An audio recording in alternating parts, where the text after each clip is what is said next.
We'll slice it how we need to. Back again, fellas. How are you guys doing tonight? Doing good? I'm good. Awesome. I'm excited for tonight. I think it's going to be fun. I missed you guys. I'm glad to be back recording. I missed you guys too. It's been too long. And lots have happened with all of us since we were last together.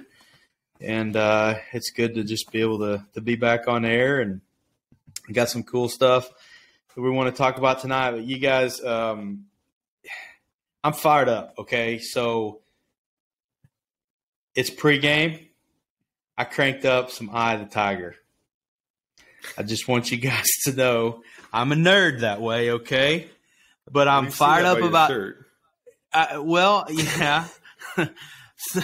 But I was thinking, okay, you know, with the topic we're going to discuss tonight and the question we're going to talk about, I was like, I got to have me some good pregame music. And I bring Eye of the Tiger up because – there's some cool lines in that song if you really think about it. But anyway, I just had to bring that out to let you guys know I was nerding out. I repeated it about 4 or 5 times. So, you know, I got the Rocky scenes in my head. Just, you know, wanted to be weird about that. But hey, so tonight, guys, here's what we're going to do. You know, we've covered the last several weeks with each of us kind of some foundational truths or principles that guided us in our fatherhood. And, you know, we allowed the audience to kind of get a glimpse of who we are and our backgrounds. And as we all were kind of sitting around talking about what do we want to do, we're kind of veering from the script a little bit tonight because we just decided to throw out a question and just sit around, kind of have a campfire discussion about it. And when we think about the seasons of life as a parent and the seasons of the child development and the parenting and all that, you know, I think about up to kindergarten and school age, and then you've got that kindergarten to probably 11, 12, kind of the preteen stage, and then you dive into the elementary age, and then you preteen. But just thought tonight we'd throw out a question, and we can all kind of answer it our own way. But here's the question that we want to discuss tonight. Curious what you guys bring to the table. What's one piece of advice, word of wisdom, or counsel that we've received that were crucial for the years leading up to school, you know, school age kids. So birth to pre-kindergarten or kindergarten age. And, you know, when we think about those things that just have stuck with us for a lifetime or stuck with us through seasons of life or certain seasons, what's some valuable or crucial words of wisdom, advice, counsel, whatever, from whoever that just was foundational and crucial. And then, well, we're going to talk about that, but then we want to talk about what are some practical things we did as dads to live those out or to implement those things. So there we go. Who wants to start? Anybody got any thoughts on their mind? Yeah, that's good, man. I hate to plug here, but I got to say the thing that when we first got that question, the thing that first popped into my mind actually came from some advice that you gave me. And so there I go, plugging you up, puffing your head up a little bit, but it was really valuable, and it's something that we've seen that we were able to, well, at least we worked really hard to carry out with our kids, and I'm still in the midst of it right now with one of them. But man, when we were in, I don't know, Caleb was not even 1 yet, probably. You know, we were talking all the time, and you said something about the way that you discipline your children that really stood out to me, and that was as far as a motto, right? And you said in their younger years, you've got to be stronger in truth and discipline and lighter in grace. And then when they get older, that way you can be heavier in grace and lighter in discipline. But if you don't set that foundation when they're young, you won't be able to pull the reins, let the reins go a little bit when they get older. And I might have chopped that up. You might have said it differently, but it didn't really matter to me because the message. That's what you heard. Yeah, that's the message got through, right? And the message I heard was, man, if I will put the time in, and if Melody and I will work hard in their early developmental years to help them to understand those boundaries, help them to understand that discipline, lovingly, obviously, as they grow and get older, then they will be able to walk in a manner that allows me to show way more grace than being on them with the hard boundaries and discipline. So, yeah, that one stood out to me in a big way. Have you seen that play out with your own children differently? And you how mean so? Like each kid's, like each individual child? I think about because I think about my kids. Yeah, it's one piece of advice I got or I read. It was how you're going to have to discipline each of your kids differently and be aware of their temperaments earlier on.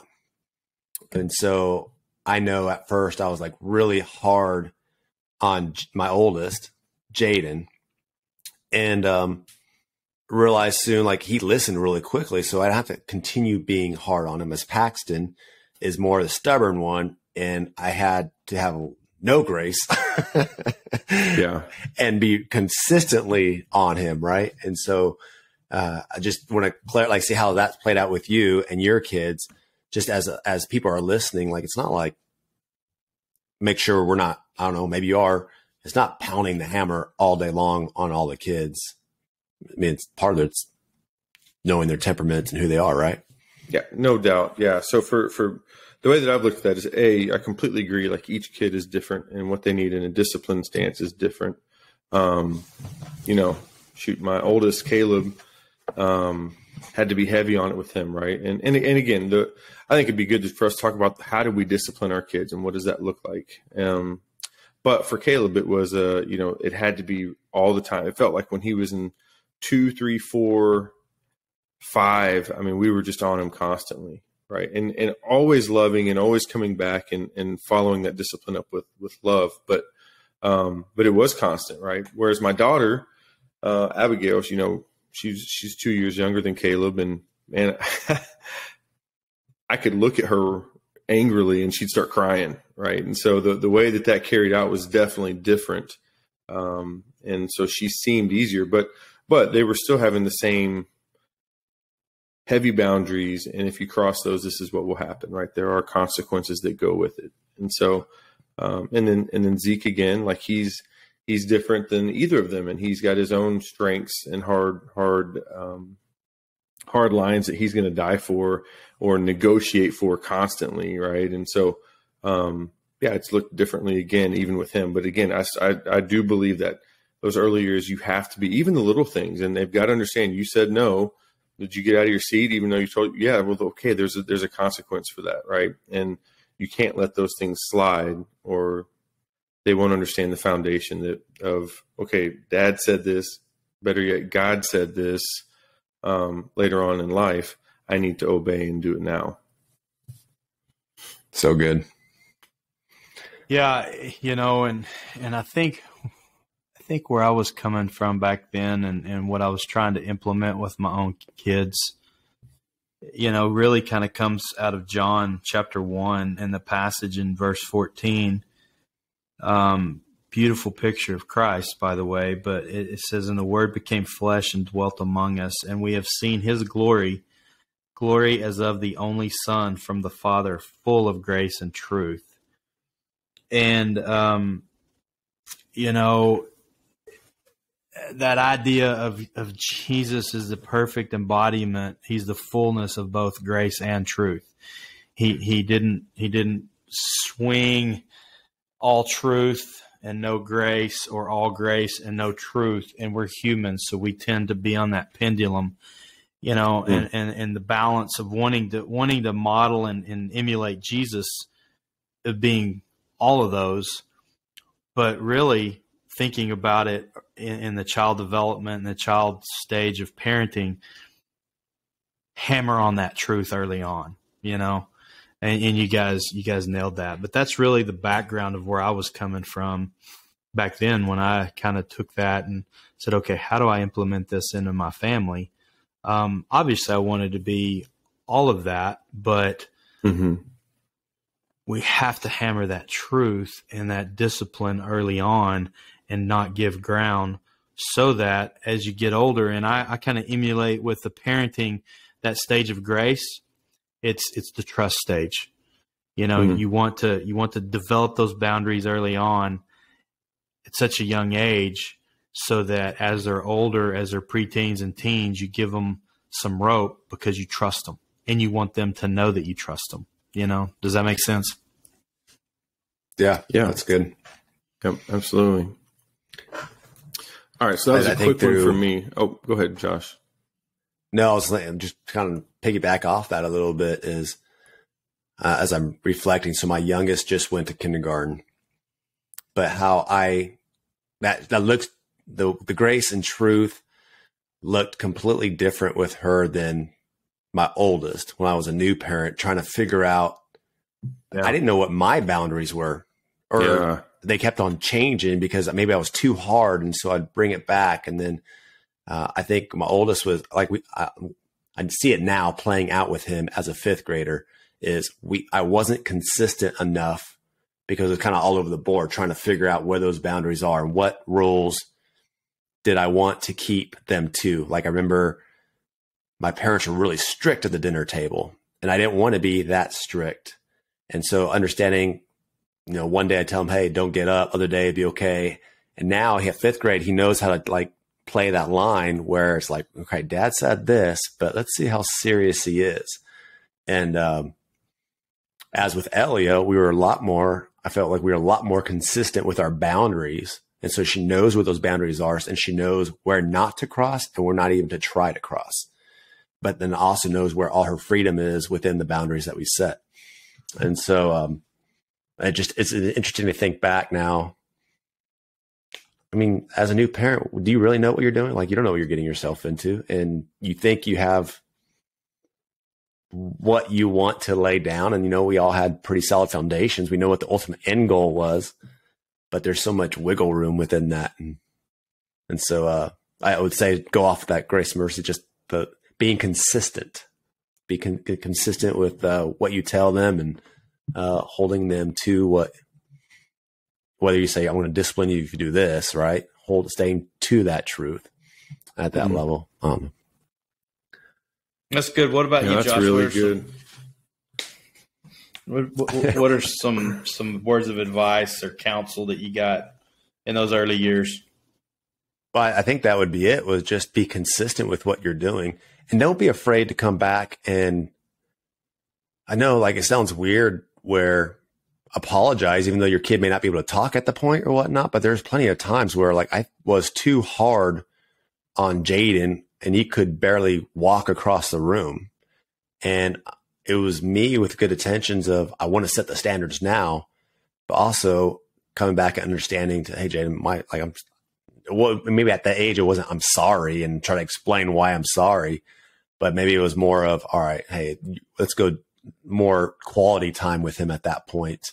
So he knows that his dad wasn't completely upset with him for spilling cereal on the ground, even though he couldn't even hold a bowl and walk, you know? Mm-hmm. And so why'd you give him a bowl full of cereal? Because it's easy to do that. Actually, it was really funny. So he would sit down in front of the TV. I'd be getting ready for work and I'd give him a big, gave him the bag of cereal with his bowl. And I remember coming back into the room and there was just a bowl of cereal all around the bowl. And so I took a picture and sent it to Bess, and she goes, why'd you give her the whole bag for, or whatever? I was like, I don't know. I just thought that's what you do. Just clueless. I don't know. It made sense to me. But like going back to like just being consistent in general. Man, I like what you talked about, Josh, with just the different, the way it looks different for your first versus your second and third. And not only the differences in the kids, but then you realizing your own boundaries. That was a really good point that you brought up, because, man, you know, if I'm going to err one way, like I said, I was going to follow that advice. I thought it was good. It made sense. If I'm going to err one way, I'm going to err more on the truth part, right? Well, did all of those boundaries and rules and things that I put into place need to be there? A lot of them didn't, right? They were preference issues. They were things that, there were definitely lots of times where I was just too over the top, probably with Caleb looking back. And I'm grateful that we have a great relationship, at this point, and we always have, but, you find, okay, well, shoot, not only do I think that maybe this isn't super important, but I can't consistently carry this out. And that's more important, I think, than what the boundaries itself is, that consistency that you're talking about. That's really good. It's funny, as we're talking about this, I love just so many like thoughts come to my head. I wonder, I don't even wonder, so many times I was disciplining or raising my kids out of my own sin. And what I mean by that is I know what I was struggling with in that moment or that time. And so when I saw my kids be a reflection, or I assume that would be something they're leaning towards, oh, they're going to come out like me or be me, I would discipline them harder out of my own lack of discipline. If that makes sense. Total sense. Yeah. I think that's probably a struggle a lot of us have. And that's pretty insightful to be able to recognize it and own it. We could go 1,000 directions on that one, Josh. Thanks for opening that can of worms. What I do, because that's really good. But the consistency thing is, that was some advice and counsel that just, get gravy. All the older parents that just kind of walk through with us. But it takes sacrifice. I mean, to stay consistent requires so much discipline and sacrifice and laying yourself down, because it's not easy to be consistent. So that kind of flows into the piece of advice, and I don't know if this is words of wisdom. It might have just been somebody being a smart aleck. Honestly, I don't remember who told me this, and it's kind of crude. But we're athletes and we've heard a lot of locker room talk, but I had somebody tell me one time, you got to be tough as shit or your kids won't be worth a damn. And Daddy, he said shit. And in the moment I was like, dude, what are you talking about? And the more I have thought about that over the years, that's just one of those things that just kind of sticks with you. And it really is. The way it's looked in my life and the way that, practically lived out, it's not a macho toughness, Yeah. And I don't know if that person was trying to be that and communicate that, and that was his message, or if he was just kind of, I don't really know. But what I've realized is over the years that toughness is courage. Toughness is discipline.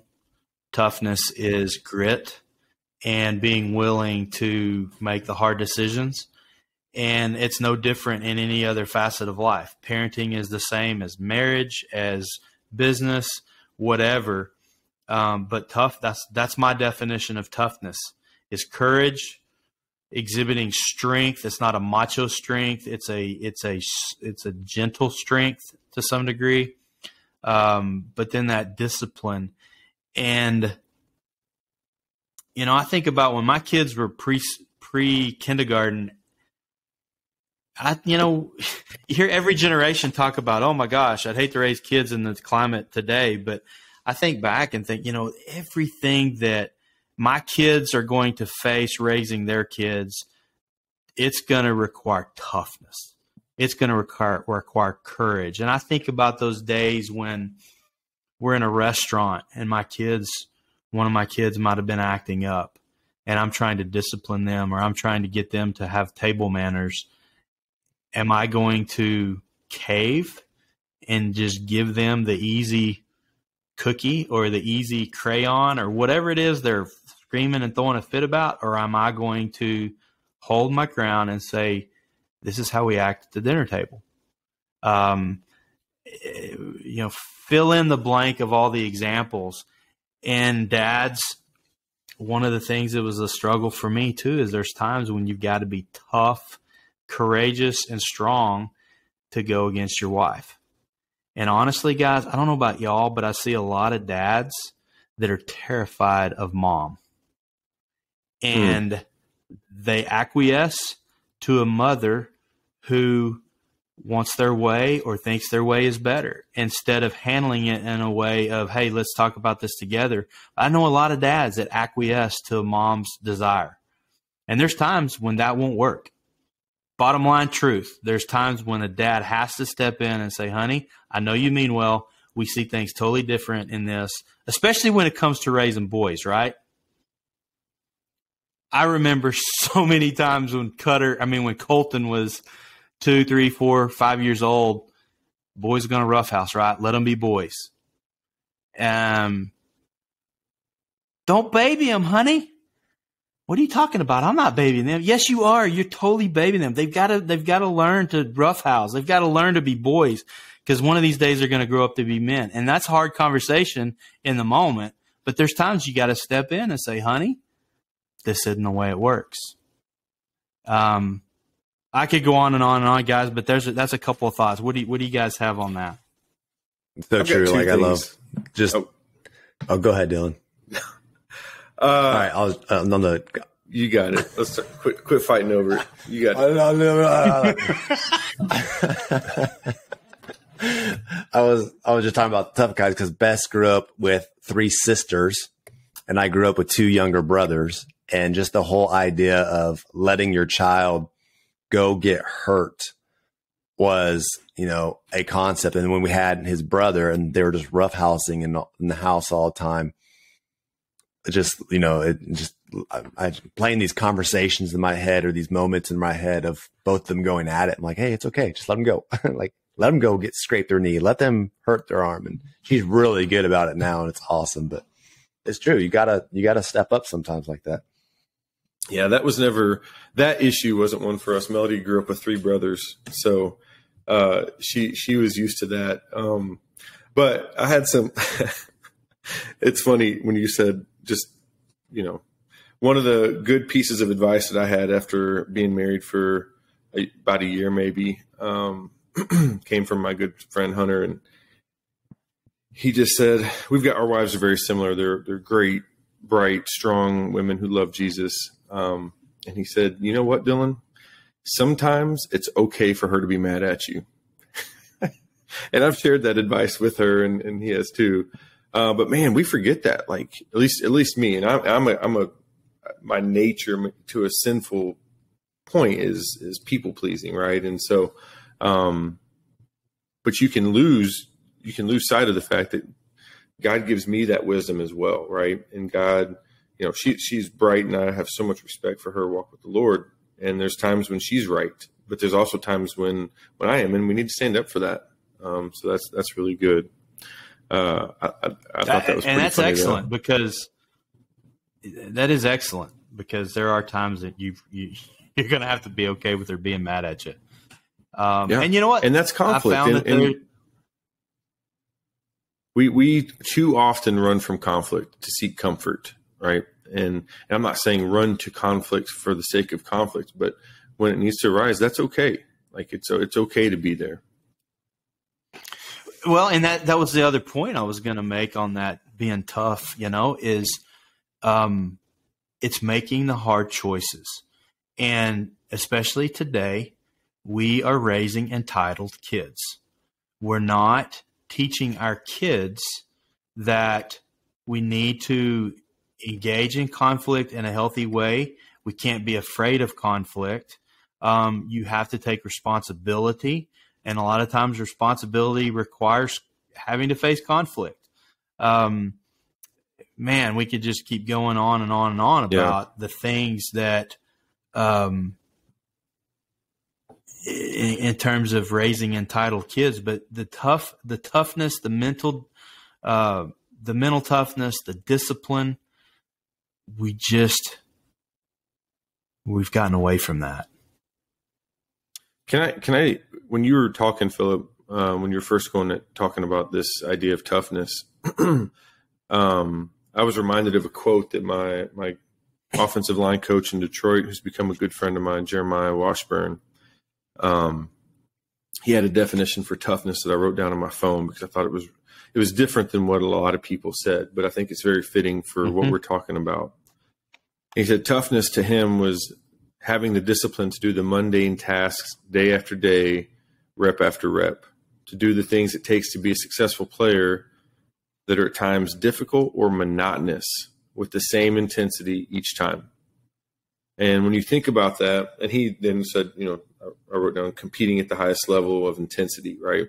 And man, that's so true. And that's how I was as a player. And that's why I was able to play as long as I did. It wasn't because I was bigger and stronger than all the guys. That was maybe the opposite. But I think about that when it comes to parenting. The reason we're not consistent, the reason we're not doing those tough things is because, man, it just gets hard. It gets tiring, right? It's tiring to do that all the time, day after day. Man, I just corrected you on something 15 minutes ago, right? And now you're doing something different but still wrong, or whatever it may be. And it's just tough. And then to do it well, right? I mean, just blowing up, exploding, yelling at him because you're mad that you have to discipline again. That's not doing it right either. That's not tough.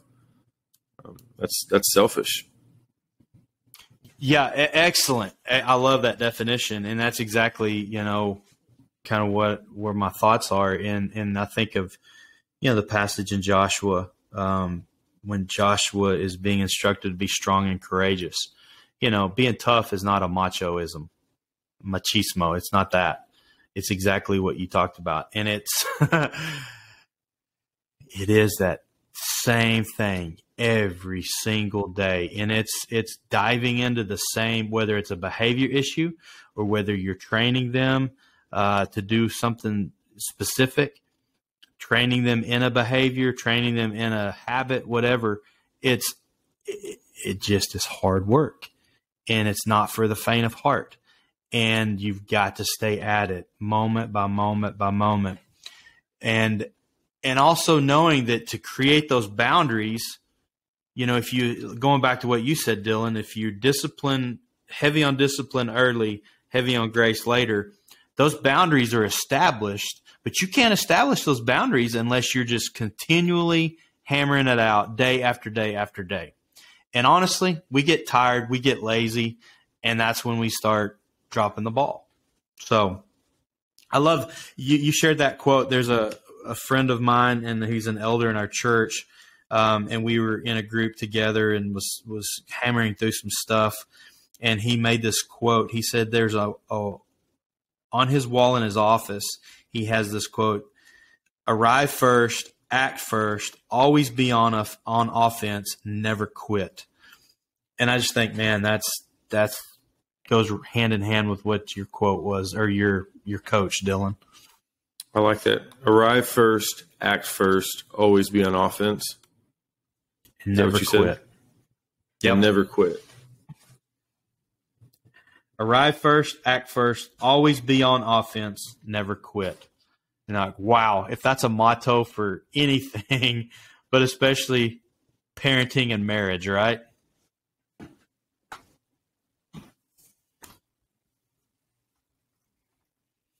That's good. I love, I can talk about, you guys are talking about discipline and continue doing the small things every single day, whether you feel it or not. I love just that whole topic of discipline and endurance and running the race and sticking it out. And I mean, I think that's go another tangent if we wanted to, but I think that's why so many people are falling out of the race, because it's hard, right? It's easier to do what feels good in that moment and stick to that, regardless of what that feel good moment leads to the outcome. I was part of actually an entrepreneur 8-week course. It's called Faith and Entrepreneurship. It was really good. Well, in one of the last weeks, they said something that I really wanted to apply to my marriage and my kids. And that basically said, once you can focus on working towards something that outlives you, your focus on that day changes. And really try to keep that in the back of my mind as I go to work or parenting, or on those days when it's hard, where you don't want to do it, but keeping in mind is that this moment right here, I hope to do something that's impacting something that outlives me. And what I mean by that, and what I'm thinking about is, yes, I want my children to live a fruitful life well past my time here on earth, but I want my children to lead their children well past my time on this earth. And just knowing that, it might be hard today, but it's worth it in the long run. The small little steps today, and again tomorrow, and the day after that. And so I love the whole idea of studying discipline.